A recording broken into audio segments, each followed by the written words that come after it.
मंत्री नितेश राणे हे गेल्या 14 वर्षांपासून गणेशोत्सवाच्या निमित्तानं मोदी एक्सप्रेस कोकणवासियांसाठी सोडतात। याही वर्षी कोकणामधल्या सर्वात मोठ्या गणेशोत्सवासाठी मोदी एक्सप्रेस 9 आणि 11 सप्टेंबरला दादर रेल्वे स्थानकावरून सकाळी 10:30 वाजता सुटणार आहे। ही मोदी एक्सप्रेस मुंबईवरून सुटून रत्नागिरी, वैभववाडी, कणकवली या मार्गे सावंतवाडीमध्ये जाऊन थांबेल। या प्रवासाच्या दरम्यान प्रवाशांसाठी ट्रेनमध्ये खाण्यापिण्याची प्रवासाची सगळी व्यवस्था मोफत उपलब्ध करून दिली जाणार आहे।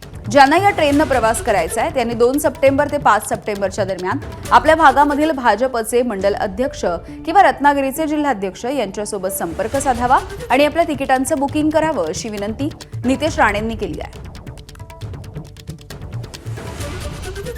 या वर्षी परत एकदा आमची मोदी एक्सप्रेस तुम्हाला गावाकडे घेऊन जाण्यासाठी सज्ज झालेली आहे।